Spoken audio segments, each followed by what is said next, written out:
Olá pessoal, boa noite. Vamos já logo iniciar nossa live. Hoje nós vamos falar um pouquinho sobre insegurança e eu aguardo vocês aqui para vocês participarem com a gente na live, tá? Então nós vamos falar o que causa insegurança, como ela ocorre, quais os pontos que a gente trabalha na decodificação. Vamos falar também sobre outras terapias e como vocês, podem trabalhar melhor isso em vocês, tá? Então vocês fiquem atentos. Ó, o Guilherme aqui, Guilherme foi o primeiro a entrar mesmo. Pessoal, todo mundo entrando aí, estou aguardando a Cláudia, ela é reflexoterapeuta, ela vai participar da live comigo. A Cristiane está aqui, semana passada a gente fez uma live maravilhosa, mandar um beijo para ela, tá? Todo mundo que tá aí, um abração a todos. Minha amiga Maiara. Pessoal, então hoje, lembrando vocês que a gente vai falar sobre insegurança. Quem nunca teve, que atire a primeira pedra, porque a gente sabe que todas as pessoas, em algum momento da vida já sentiram insegurança. Então, todo mundo que tá aí nos ouvindo, eu tenho certeza, tá? Que vai gostar de entender melhor sobre essa questão. Espero ajudar vocês, porque a gente sabe que ficar sentindo, insegurança não é nada bom. E aí a gente vai falar para vocês qual que é a causa emocional, onde isso fica registrado no nosso organismo e como a gente pode trabalhar. E se caso vocês não conseguirem, trabalhar isso na rotina diária, só agendar um horário que a gente faz a decodificação biológica de traumas em vocês e resolve essas questões, tá bom, pessoal? Então, só mais um minutinho aí que eu tô aguardando, tá? A Cláudia entrar pra gente falar. A Cristiana falou que amou nossa live, eu também amei, quero fazer mais lives com ela. Foi muito bom. Semana passada, meu amigo Silvé, deixa eu ver aqui, isso mesmo.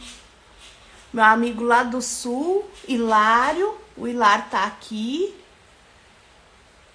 Um abração para você, Hilário, tô com saudade, tá? Pessoal, então nós vamos abordar o tema da insegurança. Tô achando que a Cláudia tá tendo um pouquinho de dificuldade para entrar na nossa live. Ah, achei ela aqui agora, ela entrou. Me manda o convite aí, Cláudia, para você entrar na live. Me manda aí o convite.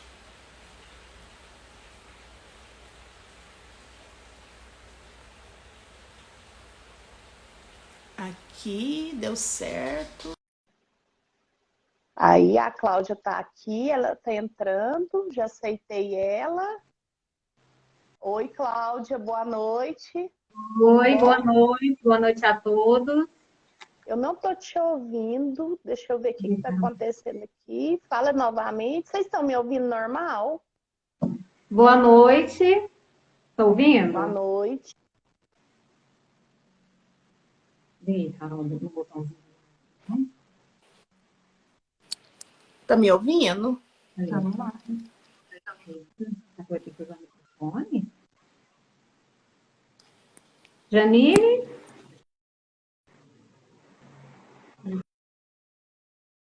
Você tá... Fala de novo. A internet está falhando.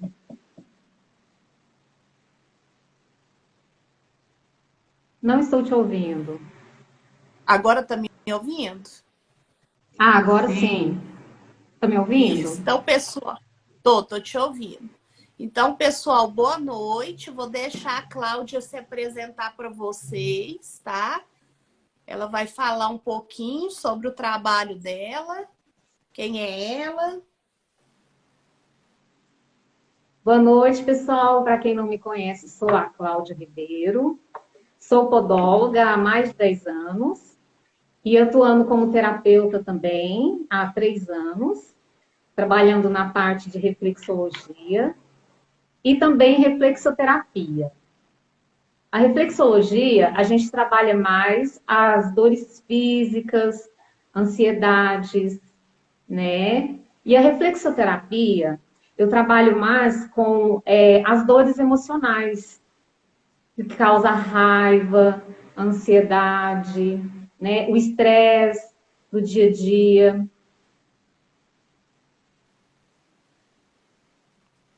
Isso, isso mesmo.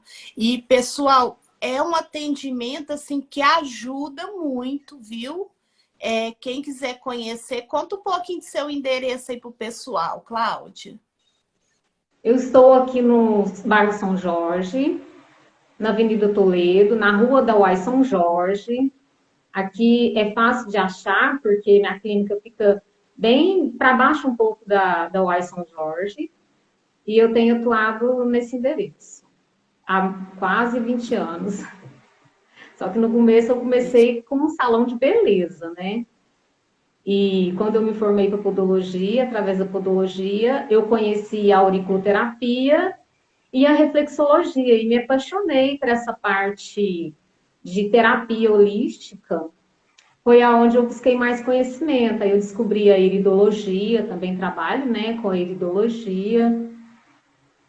E descobri também a técnica da auriculoterapia. Quando eu faço os pontos da reflexologia, eu também aplico na orelha, para continuar estimulando no decorrer da semana aquilo que eu trabalhei nos pés. Tem ajudado muito, as pessoas têm falado que tem tirado a ansiedade, inibido um pouco a fome.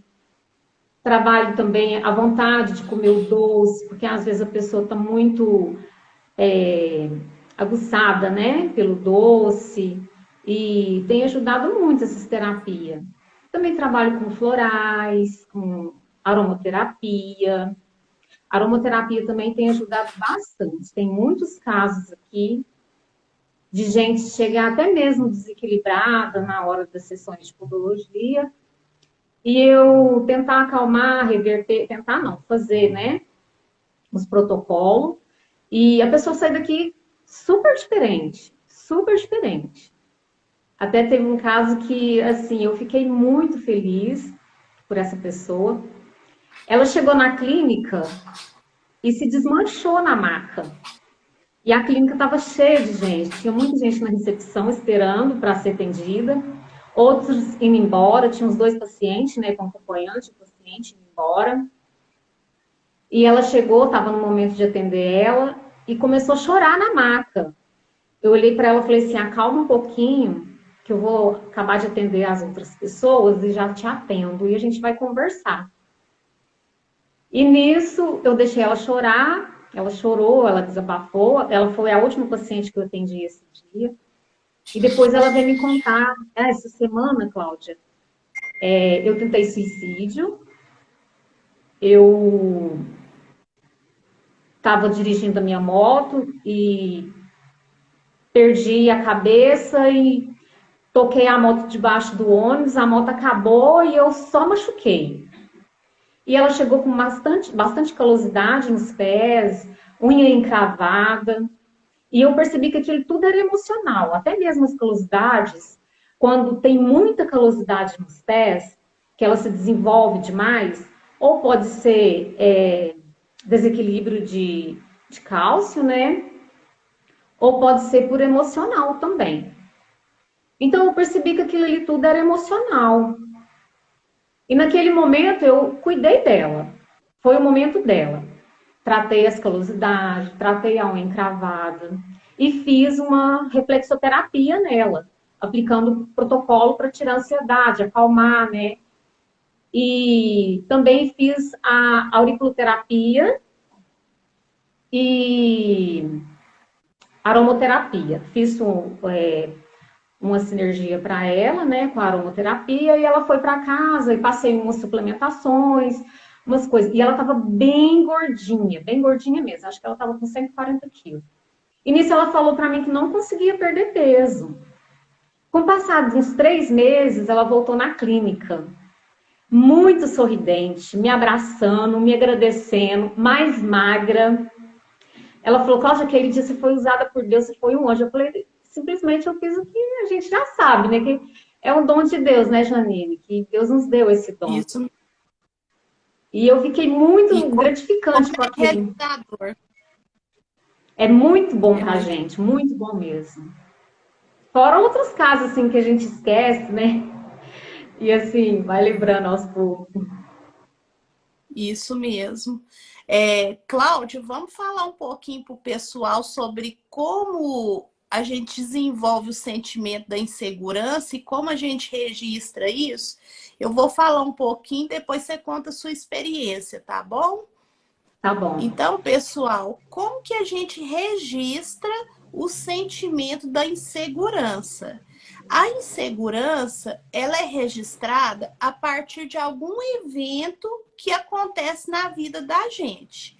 Esse evento pode ser causado por uma pessoa, por uma situação ou por um meio onde a gente rodeia aquele meio ali e aquele meio nos traz sensações, né, de que nós não podemos estar seguros ali naquela situação. Então, diante disso, alguns órgãos nossos começam a sofrer desequilíbrios. Dentro do questionário da decodificação, a gente trabalha muito a questão, né, do canal coletor do rim, o ponto também onde a gente trabalha do duodeno, do intestino delgado e do cécon. Então, são algumas regiões onde fica ali registrado o trauma da insegurança. Então, quando a gente trabalha esses pontos, né, e que a gente vê lá no questionário que a pessoa está passando pelo aquele processo, a gente consegue liberar ela desses sentimentos. Então, a pessoa começa a não permitir mais que as pessoas à sua volta ou as situações que a estavam impedindo, né, do caminhar, do ir para a vida, permaneçam nesse fluxo. Você quer contar um pouquinho, Cláudia, como que você trabalhou em você com a decodificação, essas questões? Então, eu tinha muita insegurança, por exemplo, de falar em lives, né, fazer os vídeos, medo. E a decodificação me ajudou muito, me destravou muito. Eu senti mais segura, mais confiança, né? Bem, eu me destravei. Para mim foi muito bom. Foi está sendo ainda, né? Porque a gente ainda está em processo de decodificação. Está sendo uma terapia muito bom e eu recomendo demais para as pessoas que têm vontade de fazer, né? Porque vai trazer mais tranquilidade. Eu comecei a dormir melhor, as dores que eu estava sentindo também, melhorou, digamos, 80%, melhorou bastante.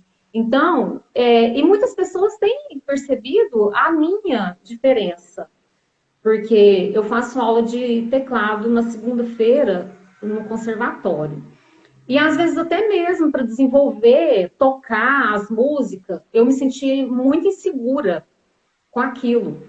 E na aula que teve segunda-feira, a professora falou para mim, Cláudia, eu estou me sentindo mais firme, mais segura.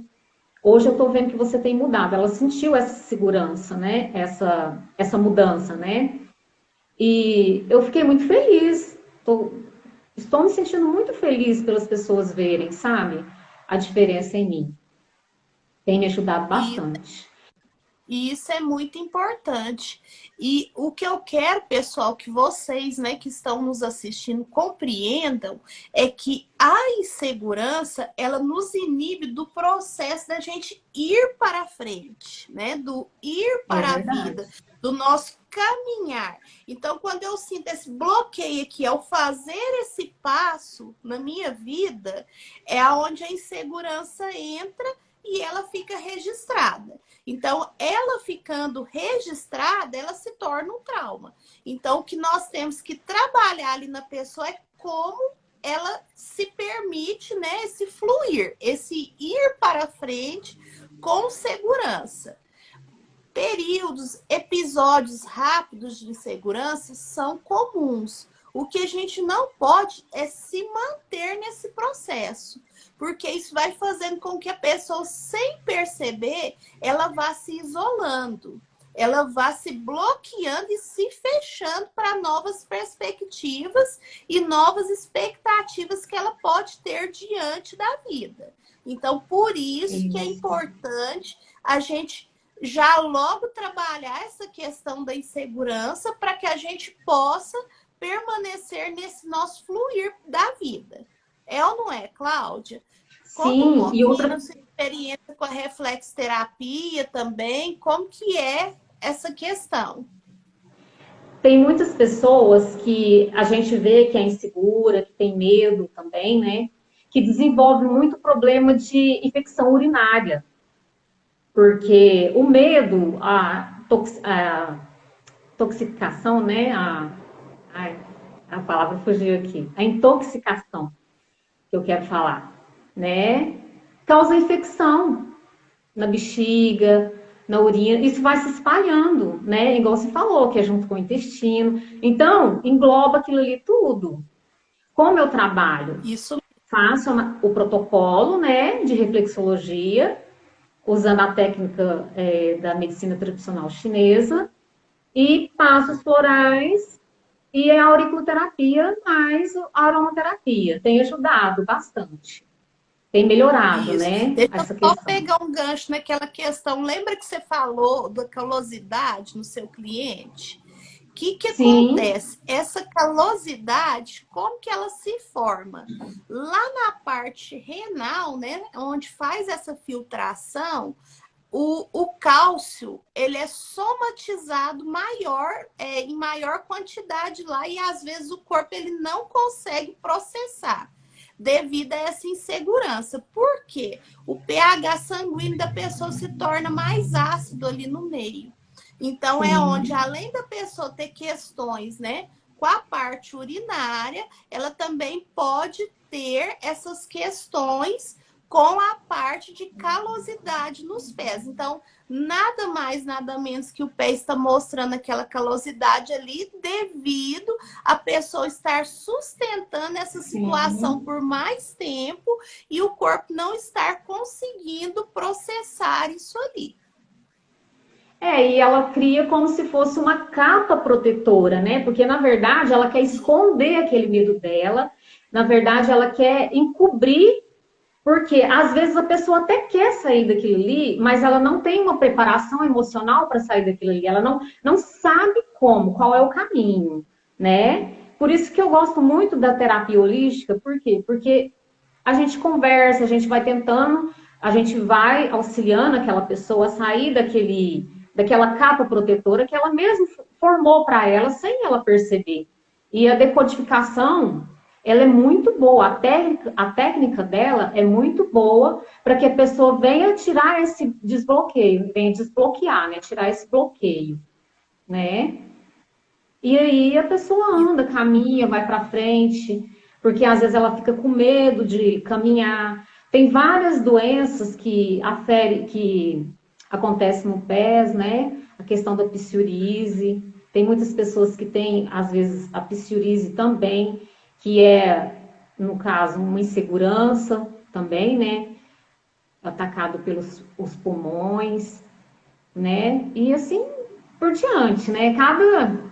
Cada emoção que a gente tem, cada emoção, ela causa um sentimento. E esse sentimento, ele vai se desenvolvendo devagar na pessoa, né? E devagar ele vai se desenvolvendo, ele pode se transformar em raiva, pode se transformar em várias coisas. E isso vai causando bloqueio, é aonde descarrega, aonde está mais fraco, né? No órgão de choque mais fraco que a pessoa tem. Isso. Tem uma pergunta aqui para a gente. Boa noite. A calosidade nos pés reflete um problema renal? Não, a calosidade no pé, ela vai demonstrar que o efeito da liberação das impurezas, né, ele não está correto. E aí o que que acontece? A parte renal, ela passa a ficar mais sobrecarregada e a calosidade é refletida por esse acúmulo, onde os pés demonstram também essa questão. Mas é ali na questão, né, do sódio, do potássio, na circulação que Sim. acontece devido a Uhum. não conseguir realizar esse processo e aí sobrecarregar a parte renal. E o fundo emocional, né, dentro da decodificação biológica de trauma, do sentimento da insegurança está associada a essa parte. Então, é essa questão de fundo. Essa calosidade, ó, mais uma pergunta. Essa calosidade pode se manifestar mais profundo em um dos pés? E qual o significado se for mais forte no pé esquerdo? Então, o lado do pé esquerdo, gente, né? O nosso lado esquerdo do corpo, ele está relacionado à parte relacional ou à parte feminina. Então, o que que acontece? Se a pessoa tem questões relacionais, né, ou questões Isso. com o feminino, essa parte pode manifestar, né, no nosso corpo, não só no pé, mas em vários outros pontos do corpo, esse emocional. Então, é Sim. essa questão, né, que demonstra a lateralidade esquerda, tá? Eu sou muito ansiosa e isso tem hora que me faz mal. O que eu tenho que fazer? Olha, Flávia, para trabalhar essa questão sua, né, da ansiedade, o correto é a gente descobrir qual sensação você registrou que o seu corpo demonstra em forma de ansiedade. Se você quiser descobrir, a gente pode trabalhar isso em você. Manda mensagem pelo Instagram ou pelo WhatsApp, que eu te mando o questionário e a gente descobre essa raiz aí.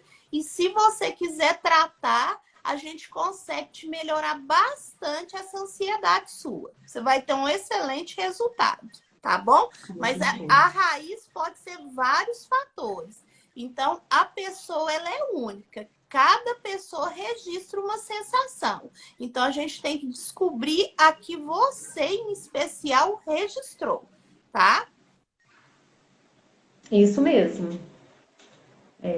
Pode perguntar. Se alguém mais quiser fazer perguntas, viu, pessoal? Então, assim, ó, com relação, já que a Flávia falou da ansiedade, o que pode acontecer? Em um dado momento, a gente ser apresentado para uma situação, né, que causa uma ansiedade em nós e nós não sabermos lidar com aquela situação. Então, quando nós não sabemos lidar, a gente registra de alguma forma. Agora, tem a necessidade de saber qual sensação você sentiu nesse evento. Aí, diante disso, que a gente vai saber como você registrou essa ansiedade e de que forma ela está te afetando. A Certo? ansiedade ela é preocupação com o futuro, né? A pessoa às Isso. vezes quer, ela sai do momento do presente e fica muito preocupada com o futuro, né? E assim, a terapia que eu falo para os meus pacientes, quando eu faço a reflexoterapia junto, para que venha fazer parte do momento que está vivendo agora. Porque o presente ainda não aconteceu. A gente tem que planejar, temos que planejar aquilo que queremos para frente. Mas não ficar pensando e remoendo aquilo, porque aquilo vai intoxicar, né, o coração, né, e pode intoxicar o pulmão e a energia ficar estagnada. É aonde eu recomendo a decodificação e desbloqueio de traumas, né? Isso. E uma coisa interessante, pessoal, que a Cláudia falou, que quando a gente passa a viver preocupado demais com o futuro, que a gente deixa o agora, isso vai nos gerando uma desconexão. Então a gente fica desconectado tanto da terra quanto do alto que a gente fala, né? O alto é no Isso. sentido da mente, né? De nós conseguirmos assimilar o que nós desejamos. Então, isso ao longo prazo causa o quê? Eu tenho tanta pressa que eu já passo a perder até aquele objetivo futuro. Então, às vezes, a pessoa fica o dia todo, né, no trabalho, tentando realizar ali uma tarefa, ou ela fica o dia todo tentando estudar e não consegue assimilar, porque causou essa desconexão. Então, à medida que a pessoa tem essa desconexão, ela precisa se reconectar para ela voltar, né, a ter o raciocínio pleno. E essa falta dessa conexão pode trazer problemas, né, com as glândulas que a gente tem na parte cerebral, e isso mexe na qualidade do sono, na qualidade do batimento cardíaco, então a frequência cardíaca passa a ficar acelerada, os movimentos peristálticos da digestão, a liberação das enzimas da digestão. Então, isso causa uma série de problemas, né, nas pessoas. Então, é muito importante, assim, ó, o quanto antes trabalhar essa questão para evitar esses sintomas. Quanto antes a gente cuida, em um mais curto espaço de tempo, a gente consegue restabelecer e ficar bem. É Certo, verdade. pessoal? Mais alguma pergunta, pessoal? Alguém mais tem alguma pergunta? Quero mandar um abraço para a Tieco, minha aluna. A Rúbia, minha aluna, está aqui na live também. Tem vários alunos meus aqui na live, tá? Um abração para todos.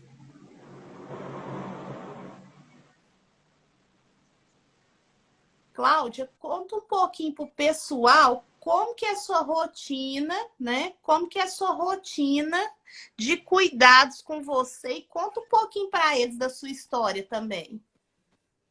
Vou puxar sua língua nisso aí para você ter uma história muito bonita. E eu falei semana passada para o pessoal que você ia contar, então eu não posso deixar de fora.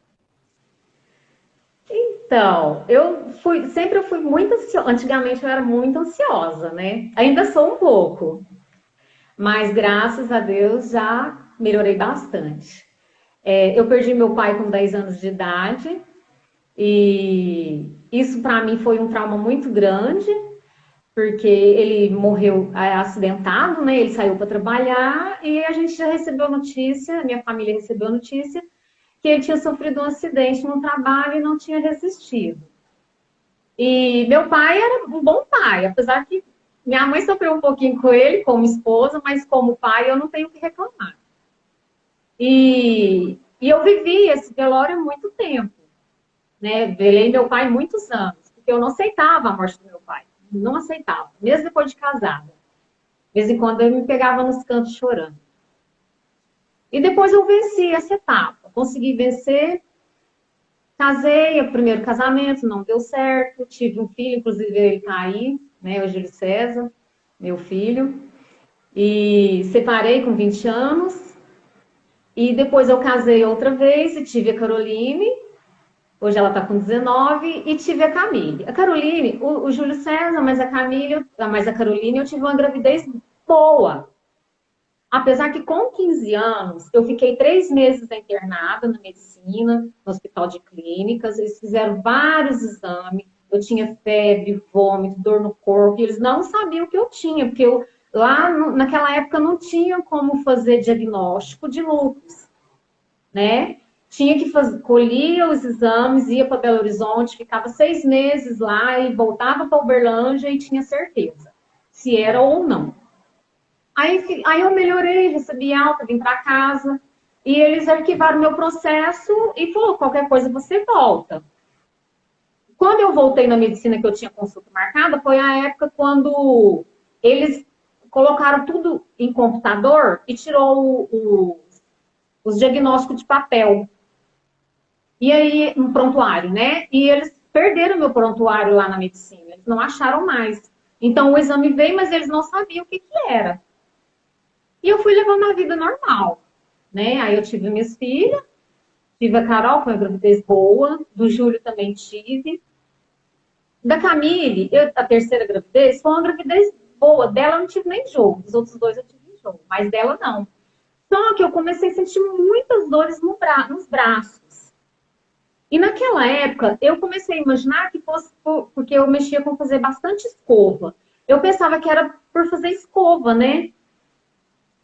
E a Camille nasceu, eu não tive resguardo, porque ela teve hemoglobina baixa. Foi outro trauma, né, Janine, que a gente até descobriu na decodificação. E ela ficou um mês internada na medicina. E a gente correndo com ela para baixo, para cima. E minha pressão subindo. E eu tinha que amamentar ela, tinha que vir embora para casa. Era aquela correria. E minha cicatrização da cesárea abriu todinha. E eu fiquei preocupada. E com 6 meses, e aí passou, essa fase passou. Ela foi para casa, ganhou alta, o sangue dela começou a ficar bom, porque o meu sangue do meu marido não era compatível. Só que na primeira gravidez não teve problema.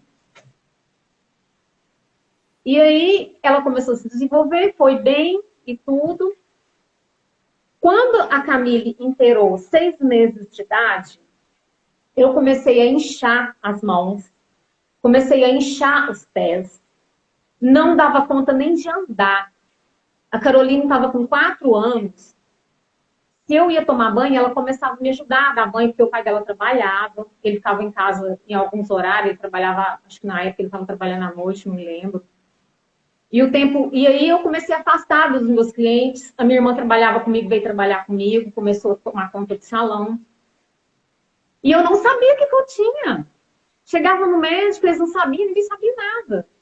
E por fim, quando foi um dia eu passando muito mal, estava deitada na cama, sofrendo de dor, e por fim eu já levava as meninas lá para minha mãe, ficava deitada na cama da minha mãe o dia inteiro, e minha mãe não sabia o que eu tinha, minha mãe também começou a ficar desesperada, ninguém sabia, ninguém pensava que era lúpus, que poderia estar atacando de novo, né?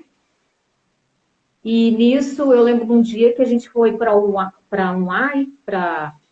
que eu estava passando muito mal, estava com muita febre. Nós chegamos lá, pegamos um médico muito bom. Aí ele passou remédio para lúpus. Mas ele falou, você vai procurar um reumatologista. E nisso, o posto de saúde daqui de casa, perto de casa, tinha uns reumatologistas fazendo residência. E aí eles me transferiram para medicina, me colocaram de cabeça para baixo, fizeram tudo quanto é exame. Aí foi detectado o lúpus sistêmico, né? Atacou as articulações, me dava febre, meu cabelo caiu. E de lá para cá eu venho lutando com isso. Foi aonde eu descobri a terapia holística, né? Me apaixonei por ela porque me ajudou muito a questão do lúpus, tanto emocionalmente quanto nos suplementos, porque a gente fica à mercê de muitos remédios fortes.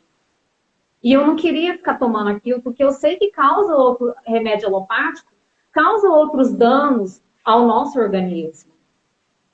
E eu sei que quando eu fiz podologia, a gente fez farmacologia também. E a professora passou uns remédios naturais. Eu fiquei, assim, fantástica com aquilo. Eu falei, nossa, então deve ter solução para o meu problema, né? Com remédios naturais. Isso foi lá em 2013. E eu sei que em 2016 eu voltei de novo a estudar de novo a podologia, né? Que eu tinha feito o curso básico, depois eu fiz o curso avançado. Em 2016 eu formei no curso avançado e a gente fez a farmacologia. E de lá para cá, até 2020, eu fiz uso de uns produtos naturais que me ajudou muito. Melhorou meu cabelo, controlou minha imunidade, tirou a ansiedade. Eu tinha problema de estômago por causa de tanto remédio, gastrite, úlcera, sentia aquela queimação e, nossa, passava mal até. E eu comecei a fazer uso dos remédios naturais. Fiquei 5 anos sem dar nada de problema. Quando eu parei, falei, não, agora eu tô boa, posso ficar de boa, não preciso tomar mais nada e tal. o ano passado, fui picada pela Zika vírus e acordou o lúpus.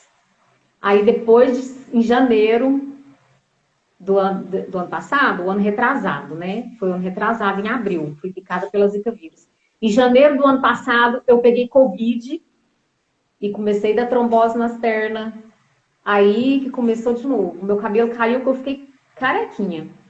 E comecei a luta de novo com lúpus, retomei os meus remédios naturais que eu tomava, né, antes, minhas suplementações, e agora eu tô com você aí, né, na luta de novo, até ficar zerada de novo. Ainda tô na Isso. crise. Não tá fácil, mas vai passar. Vai. E assim, já melhorou bastante, né, Cláudia? Tanta questão emocional das dores, né, que você chegou.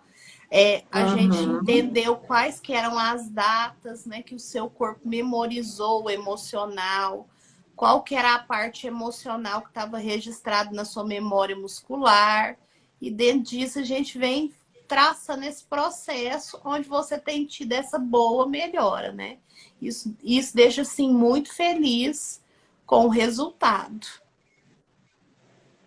Pessoal, É, alguém tem inclusive, mais alguma pergunta? Pode falar, Cláudia.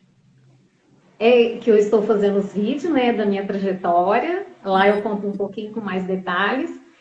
Quem quiser entrar lá no meu Instagram é Cláudia Ribeiro Podóloga.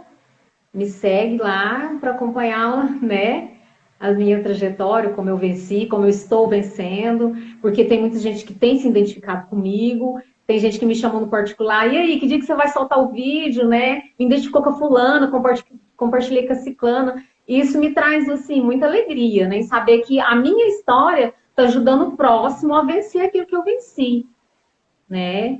Porque nesses 2 anos para cá, de pandemia e tal, vivendo assim com muitas pessoas, tem visto muita gente se suicidar, né? Por causa das percas, se adoecer, gente que era saudável, né? Ah, eu adquiri a doença tal, adquiri a doença tal. E eu falo, meu Deus, eu posso ajudar essa pessoa. Isso é muito bom, é muito gostoso a gente sentir isso, né? Isso. Ó, tem uma pergunta aqui pra gente. É possível as inseguranças passarem de pais para filhos? Sim, é possível.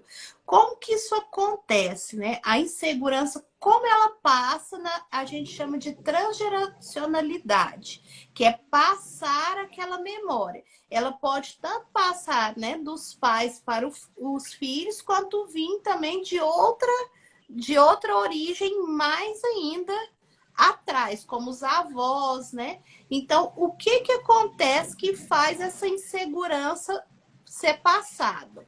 Se uma situação de perca, né, a gente chama principalmente perca de território, ela ocorre, né? A pessoa sente que ela perdeu algo que é muito importante na vida dela e ela fica com aquele registro ali, levando aquela expectativa daquele prejuízo, vamos assim dizer, né, daquela perca ali por muito tempo e passando aquelas informações, aquilo ali vai ser passado, né, de geração até que alguém paralise, né? Paralise no sentido de falar assim, ó, hoje eu deixo de olhar para essa situação. Então, nesse caso, aí para essa questão da insegurança. Outra forma também que essa insegurança pode ficar registrada, por exemplo, acontece um aborto, né, durante a gestação.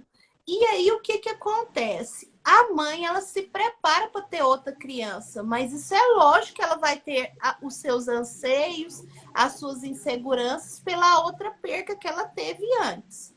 Então, o que que acontece? Essa insegurança, aquele processo que a mãe passou ali todo o período gestacional, pode ser passado para a criança. Ela pode somatizar aquilo ali também, né, como um sentimento de insegurança. E quando essa criança nasce, né, aquele cuidado em excesso que a mãe tem pelo aquele registro, né, de perca territorial, de perca, né, emocional, ela passa aquilo ali para a criança também. Esses dias agora eu tive a oportunidade de atender uma pessoa, né, que é muito amiga minha.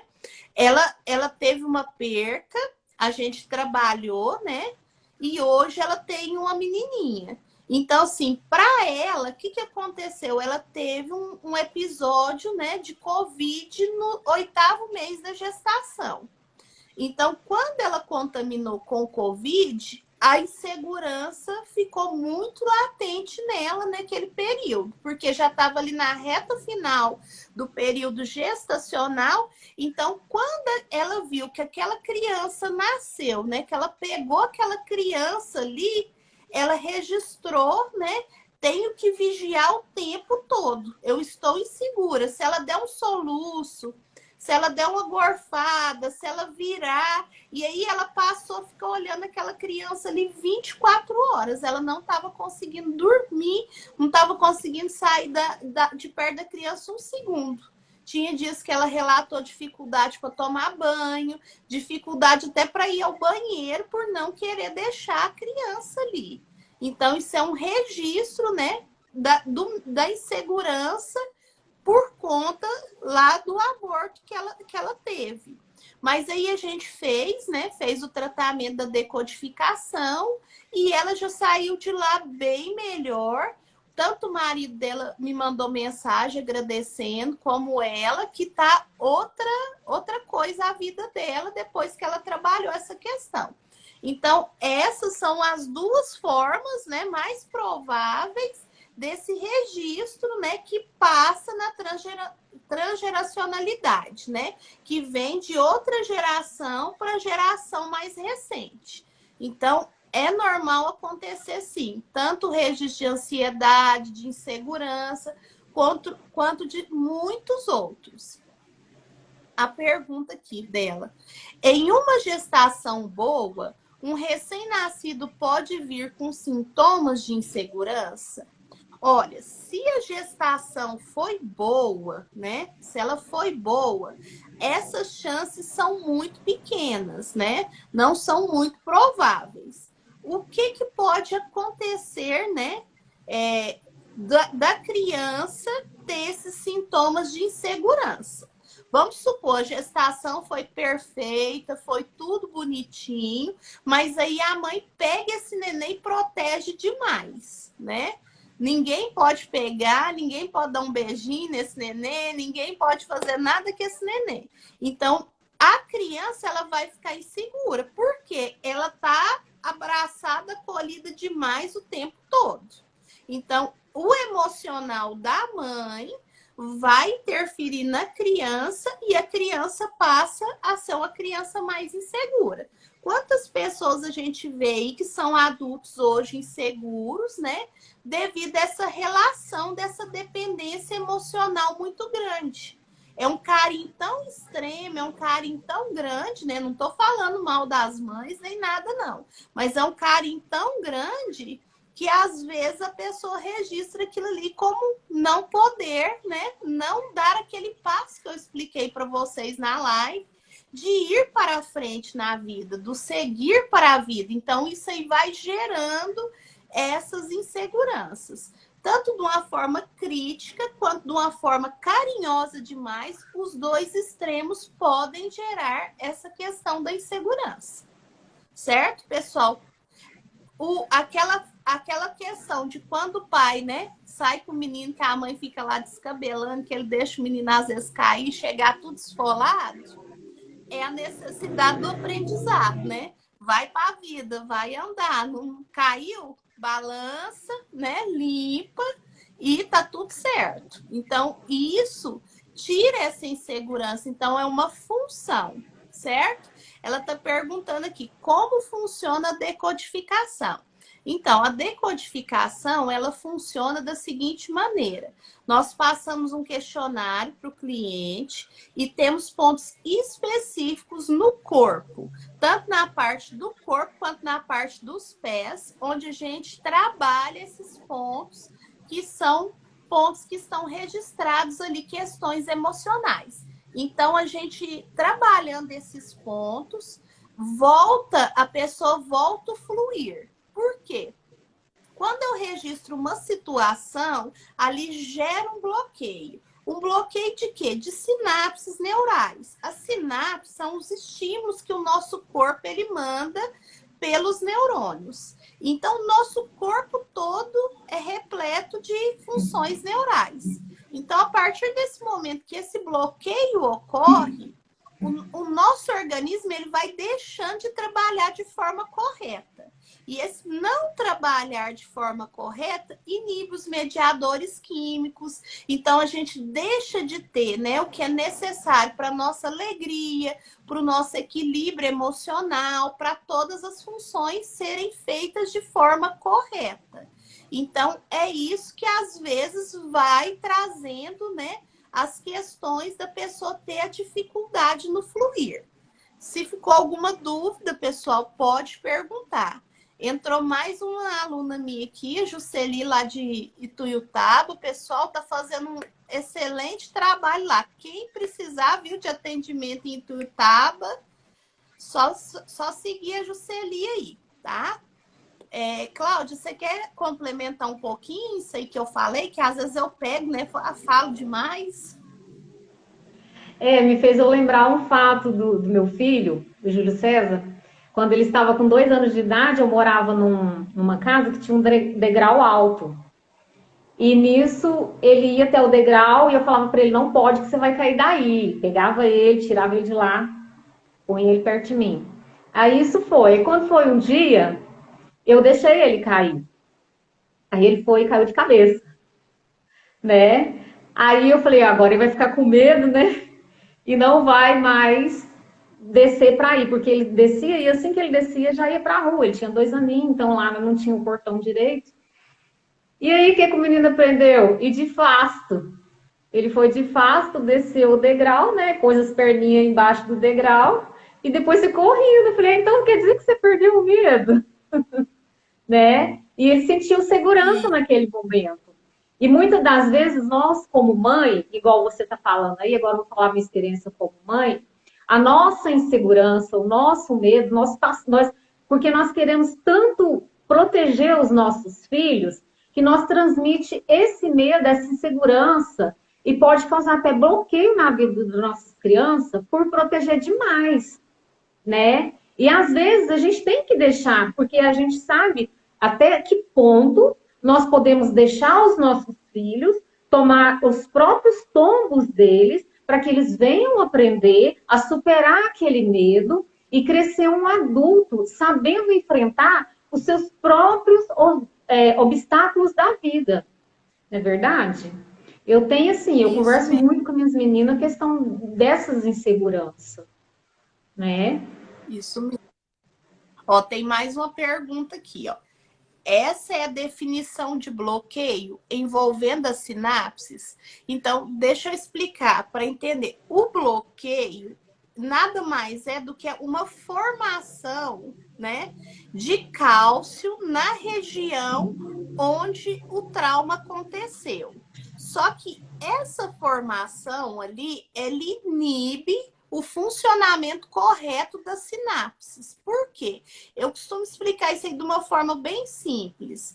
É como se fosse, né, o fio elétrico que liga a tomada, né, da energia da lâmpada.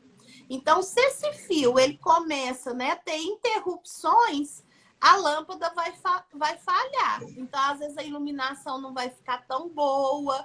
A iluminação chega a um ponto que, às vezes, até a lâmpada queima.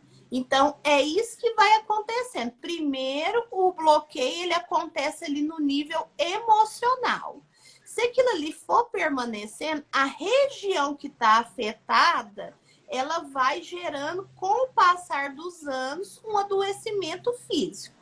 Então, todo adoecimento, ele começa de um fundo emocional. Depois, ele vai passando a se tornar, né, um adoecimento físico. Vocês lembram que quando a gente iniciou a live, a gente falou para vocês, né, que a parte renal, a parte do cólon intestinal lá estava associada às inseguranças? Eu até citei 3 partes intestinais. Então, essa questão é a questão que leva, né, a esse impedimento. Então, essas regiões, fisicamente, se elas não forem sanadas, aquela insegurança ali, ela for permanecendo, com o passar do tempo, essas regiões de órgãos vão ficando sobrecarregadas. E aí pode sim ter um adoecimento físico, certo?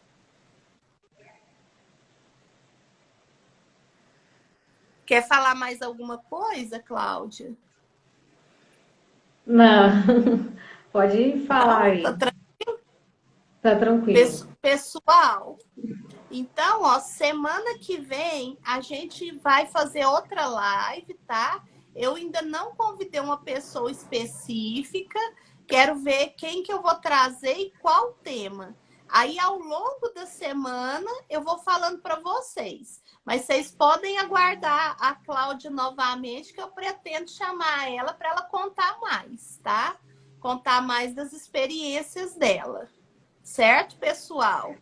Obrigada a vocês, uma ótima semana. Ó, só um minutinho, tem mais um aqui, ó.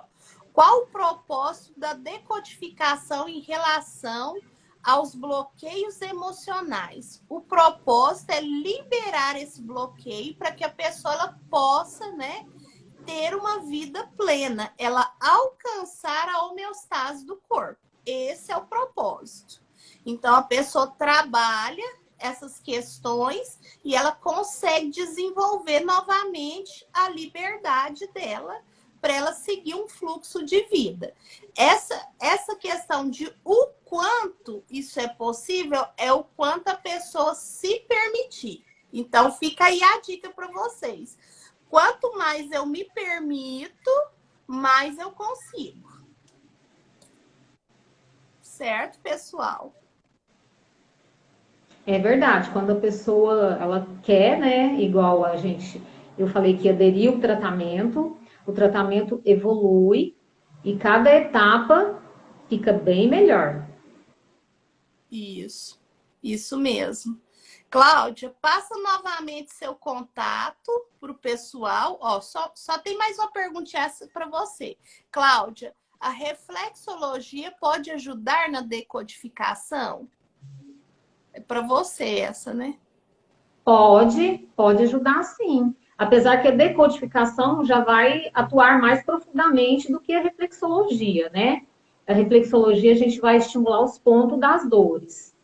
E a decodificação, o ponto dos traumas. Então, os dois juntos E é de sucesso. ó, os dois juntos vai ser maravilhoso. Você pode fazer, por exemplo, a decodificação e depois, em seguida de uns dias, fazer a reflexologia, ou fazer a reflexologia e depois de uns dias fazer a decodificação, né? Um vai te trazer o bem-estar, né? Do relaxamento, do equilíbrio corporal. O outro vai fazer a liberação da parte emocional. Certo? Isso. Isso mesmo. É isso Cláudia, aí. passa de novo. Isso. Passa de novo mais uma vez seu contato com o pessoal aí, para eles te procurarem. Eu estou aqui na Avenida Toledo, número 610, no bairro Laranjeira, na rua da Uai São Jorge. Meu telefone é 99640 6734. E é isso, né? Isso mesmo. Pessoal, um excelente final de semana, tá? Vocês precisando também de fazer o agendamento da decodificação, tá? Nós atendemos lá no bairro Jardim Patrícia, tá? E o nosso contato é 99324-2100. Um bom final de semana, um restinho de final de semana para vocês. Tchau. Tchau a todos, bom final de semana.